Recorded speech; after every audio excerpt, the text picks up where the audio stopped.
ఒక ఊర్లో ఒక తల్లి 10 సంవత్సరాల నుంచి మంచంలోనే ఉంటూ మరణం కోసం ఎదురు చూస్తుంది.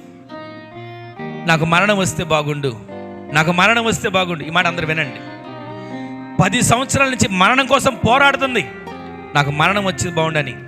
ఆ ఊర్లో ఏ సేవకులు వచ్చారని తెలిసినా ఆ సేవకులతో చెప్తుంది, అయ్యా ఒకసారి మా ఇంట్లో అడుగుపెట్టి నా కోసం ప్రార్థన చేయండి. ఏమని ప్రార్థన చేయమంటావమ్మా? స్వస్థపరచబడాలని చేయమంటావా? కాదయ్యా, నాకు మరణం వచ్చేటట్లుగా ప్రార్థన చేయి. ఎంతమంది వచ్చి ప్రార్థన చేసినా ఆమెకు మరణం రాలా. రోజు రోజుకి ఆ రోగం ముదిరిపోతుంది, రోజు రోజుగా బాధ తట్టుకోలేకపోతుంది. 10 సంవత్సరాల నుంచి మంచంలో ఉంటూ మరణం కోసం ఎదురు చూస్తుంది. మరణం నన్ను ఎప్పుడు కౌగిలించకూడదని ఆశపడుతుంది, కానీ కావట్లా. సరే, ఆ వారు వీరు వచ్చి ప్రార్థన చేసి ఒక మాట చెప్పారంటే, ఇదిగో పలానా యేసన్న గారు కూడా ఉన్నారు కదా మన ప్రాంతంలో, ఆయనతో పిలిపించుకొని ఒక ప్రార్థన చేయించుకో, ఆయనతో పిలిపించుకొని ఒక ప్రార్థన చేయించుకో, దేవుడు ఏదో ఒక కార్యం చేస్తాడని అంటే యేసన్న గారు ఆ ఇంటికి వెళ్ళారు. ఇంటికి వెళ్ళగానే ఆమె దగ్గరికి వెళ్ళి, అమ్మా బాగుపడమని ప్రార్థన చేయమంటావా? వద్దయ్యా, నేను చనిపోవాలని ప్రార్థన చేయి. ఎందుకనమ్మా?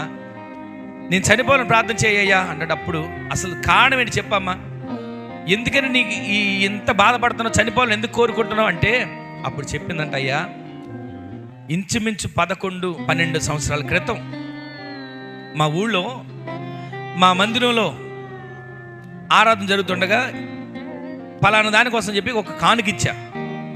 కానుకిచ్చిన తర్వాత ఆ కానుకని పాస్టర్ గారు మైక్లో చదువుతున్నారు, మా గొట్టాల్లో వినబడుతున్నాయి.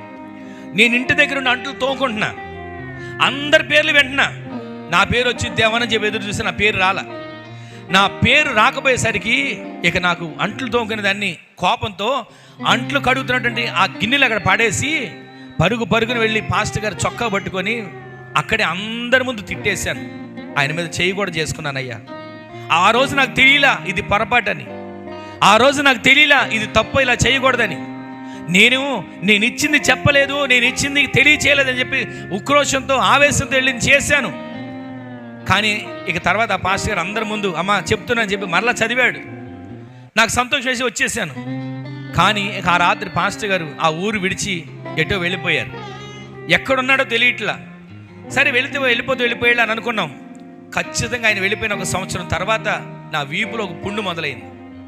ఇక ఆ బాధ పెరిగి ఇక నేను తట్టుకోలేనంత బాధ అయిపోయింది. ఎక్కడ చూపించినా తగ్గదు అంటున్నారు, ఎక్కడ చూపించినా బ్రతకమంటున్నారు, కానీ చావు వస్తుందని చూస్తే చావు రావట్లా. అందుకే కనబడ్డ వాళ్ళందరినీ పిలిచి నన్ను చనిపోయేటట్లుగా ప్రార్థన చేయండి అని అంటున్నా అని యేసన్న గారు అన్నీ చెప్తూ పశ్చాత్తాపడి ఏడ్చిందంటండి.